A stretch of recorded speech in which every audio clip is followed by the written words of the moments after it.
UFC 310 is finally upon us.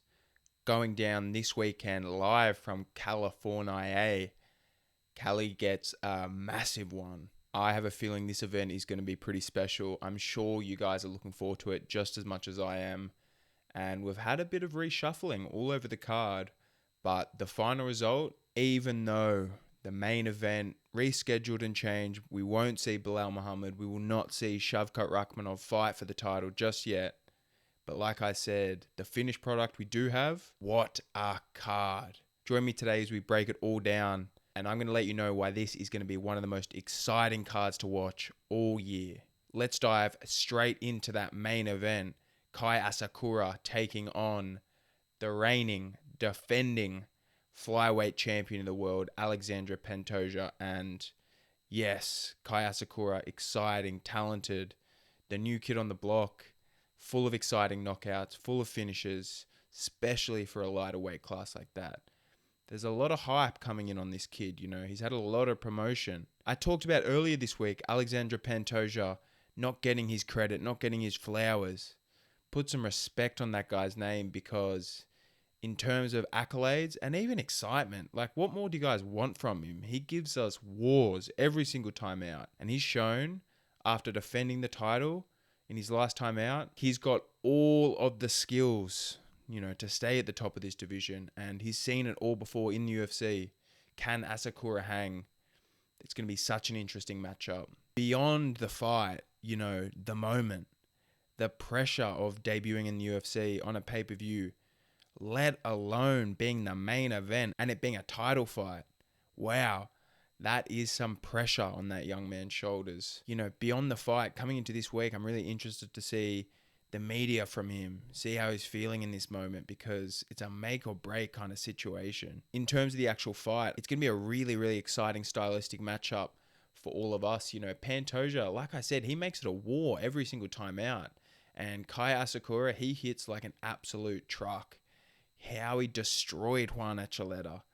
Juan Archuleta, not UFC caliber by any means, but the guy's won titles in Ryzen, Bellator. Asakura dusted him off beautifully and very quickly as well. The fight is going to be won or lost in the takedown defense, I think. If Asakura can stop the takedowns, he's going to have a real shot here, but it's such a tall order because Pantoja, like I said, he's collected all of the experience at this level, in the UFC, and his game is completely rounded out now to the point of being a defending champion.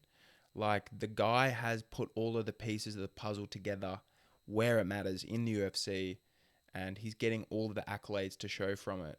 That is the massive question for me going into this fight. Yes, Asakura is so exciting and, brings something to these lighter weight classes that we don't usually see in terms of one punch KO power.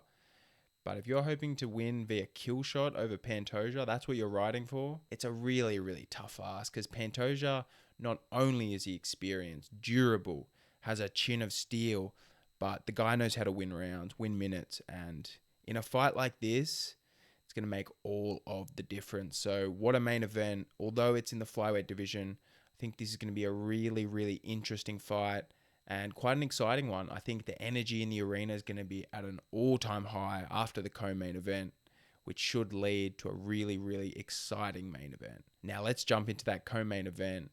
This fight is what MMA is all about. This is why we watch the UFC. Two undefeated killers in their own right. Shavkat Rakhmonov, more of a killer in the fact that he's 18-0 and finished all of his opponents. He has KOs, subs. The guy can do it all. It's an absolutely scary, scary fighter to take on, no matter who you are. On the other side, Garry, also undefeated. He likes to play that, that really sweet technical striking style on the feet. Hit, not get hit. That's where their styles differ. Shavkat puts himself into the fire every single time out. So with such a contrast of styles and, how well they've both done in their careers, like I said, both undefeated, coming into their own, and to have this matchup on short notice for the UFC to be able to put this together right at the death is spectacular. Hats off to both guys for accepting the opponent change, because Yeah, Shavkat was ready to go, but Ian Garry is a completely different matchup than Bilal. Like 100% different fight. So you got to give props to him as well for the switch up. And like I said, Ian Garry taking this fight on 3 weeks' notice against the boogeyman in the division. No matter what you think about Garry outside of the octagon, even in the octagon, if you like his fighting, if you don't like his fighting, give some respect to the guy, because to step in on 3 weeks' notice and put that undefeated record on the line against Shavkat, like the guy lives and breathes that undefeated record. It's part of his marketing.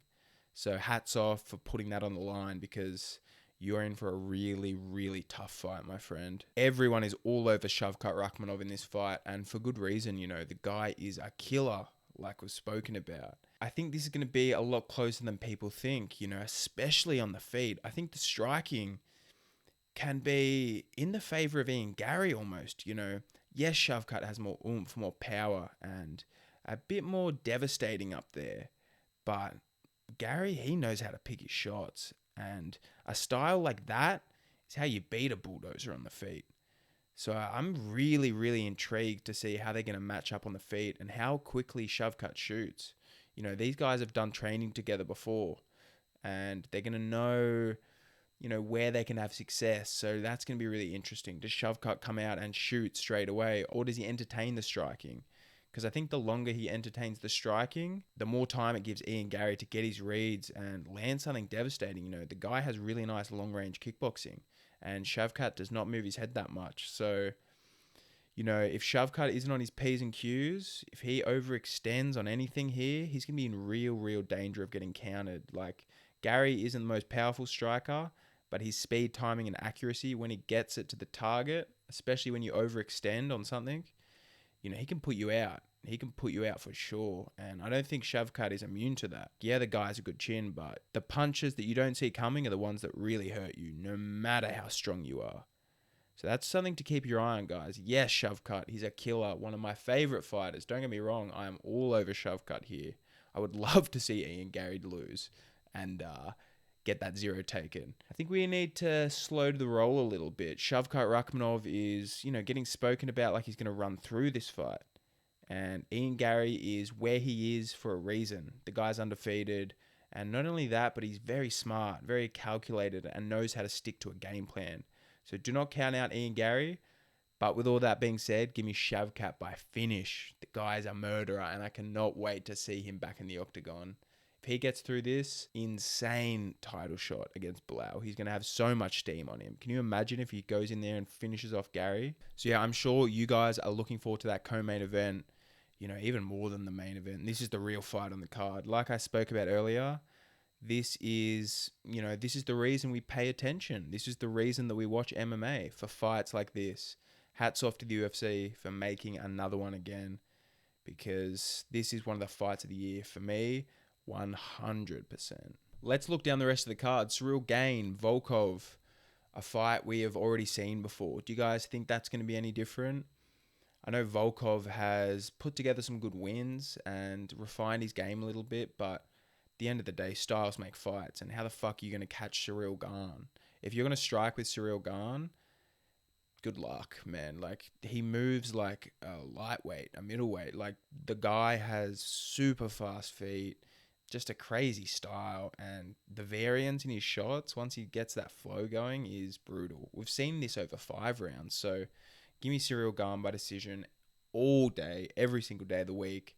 It's funny, like Chael Sonnen says, rematches, we've seen the fight already. And that's so wrong so much of the time.